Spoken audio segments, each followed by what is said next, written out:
Hi friends, എല്ലാവർക്കും daily tech four daily ലൈഫിൻ്റെ പുതിയൊരു വീഡിയോയിലേക്ക് സ്വാഗതം. നമ്മൾ ഇന്ന് ഈ വീഡിയോയിൽ പഠിക്കാൻ പോകുന്നത് പലരും കമൻറ്റുകളിലൂടെ ആവശ്യപ്പെട്ട സർജ് പ്രൊട്ടക്ഷൻ ഡിവൈസസിനെ പറ്റിയാണ്. വീഡിയോയിലേക്ക് പോകുന്നതിന് മുന്നേ ഈ ചാനൽ സബ്സ്ക്രൈബ് ചെയ്തിട്ടില്ല എങ്കിൽ ദയവായി സബ്സ്ക്രൈബ് ചെയ്യുക.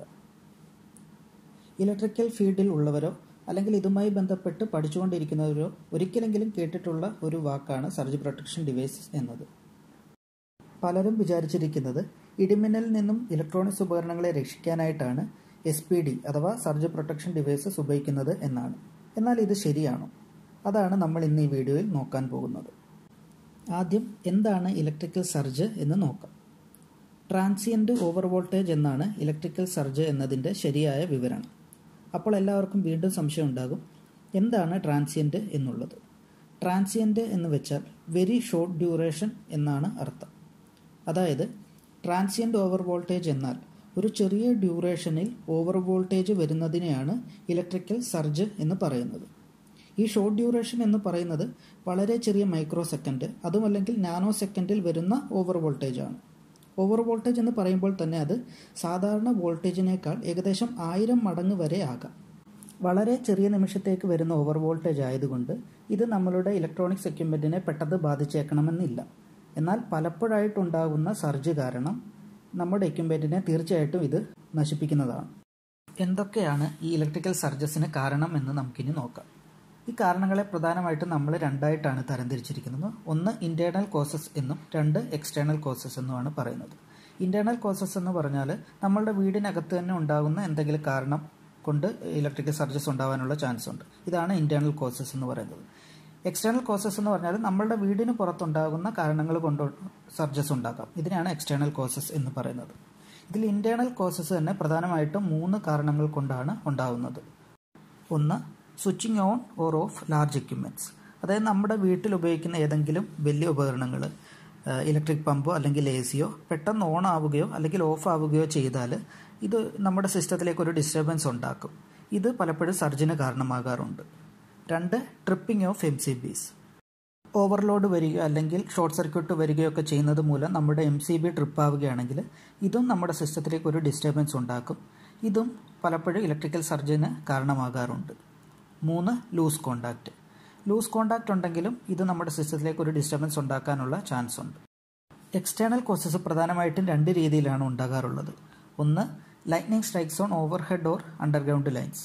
നമുക്കറിയാം, ഇടിമിന്നൽ ഉണ്ടാകുമ്പോൾ അവിടെ ഒരു ഹൈ വോൾട്ടേജ് ആണ് ഉണ്ടാകാറുള്ളത്. ഈ ഒരു ഹൈ വോൾട്ടേജ് കാരണം നമ്മളുടെ ഓവർഹെഡ് ലൈനിലോ അല്ലെങ്കിൽ അണ്ടർഗ്രൗണ്ട് ലൈനിലോ ഹൈ വോൾട്ടേജ് ഇൻഡ്യൂസ് ചെയ്യാനുള്ള ചാൻസ് ഉണ്ട്.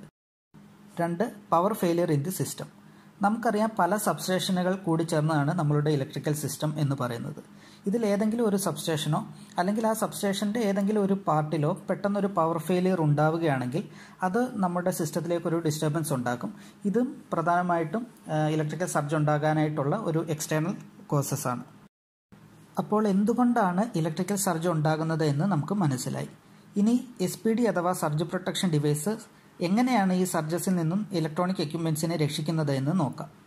ഒരു സിംഗിൾ ഫേസ് SPD എടുത്ത് നോക്കുകയാണെങ്കിൽ അതിൽ 3 ടെർമിനലാകും ഉണ്ടാവുക: ഫേസ്, ന്യൂട്രൽ, എർത്ത്. ഫേസ് ലൈനിലോ ന്യൂട്രൽ ലൈനിലോ സർജസ്, അതായത് ഒരു ഓവർ വോൾട്ടേജ് ഉണ്ടാവുകയാണെങ്കിൽ SPD അപ്പോൾ തന്നെ ഫേസിനെ അല്ലെങ്കിൽ ന്യൂട്രലിനെ എർത്തുമായി കണക്ട് ചെയ്യും. അപ്പോൾ വരുന്ന ഈ ഓവർ വോൾട്ടേജിനെ നമ്മളുടെ വീട്ടിലെ എക്യുപ്മെൻറ്റിലേക്ക് വിടാതെ അതിനെ ഗ്രൗണ്ട് ചെയ്ത് കളയുന്നു. ഇതാണ് SPD-യുടെ വർക്കിംഗ് എന്ന് പറയുന്നത്. ഇനി ഒരു 3 ഫേസ് SPD എടുക്കുകയാണെങ്കിൽ അതിൽ 5 ടെർമിനലാകും ഉണ്ടാവുക: 3 ഫേസും ന്യൂട്രലും എർത്തും.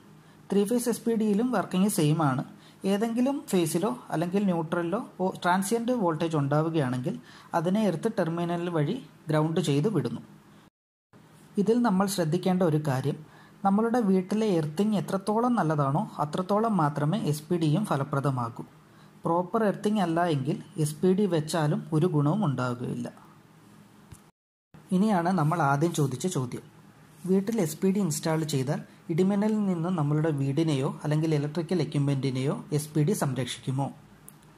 നമ്മളുടെ വീട്ടിലേക്കോ അല്ലെങ്കിൽ എക്യുപ്മെൻറ്റിലേക്കോ ഡയറക്റ്റ് അടിക്കുന്ന ഇടിമിന്നലിനെ തടയാൻ SPD-ക്ക് ഒരിക്കലും സാധിക്കില്ല. എന്നാൽ പവർ ലൈനിൽ അടിക്കുന്ന ഇടിമിന്നൽ മൂലം ഉണ്ടാകുന്ന സർജസിൽ നിന്നും SPD-ക്ക് എക്യുപ്മെൻറ്റിനെ രക്ഷിക്കാനാകും. അപ്പോൾ എല്ലാവർക്കും സർജ് പ്രൊട്ടക്ഷൻ ഡിവൈസസിനെ പറ്റി മനസ്സിലായി എന്ന് കരുതുന്നു. ഈ വീഡിയോ നിങ്ങൾക്ക് ഇഷ്ടമായാൽ ലൈക്ക് ചെയ്യുക, ഷെയർ ചെയ്യുക, കമൻറ്റ് ചെയ്യുക. താങ്ക്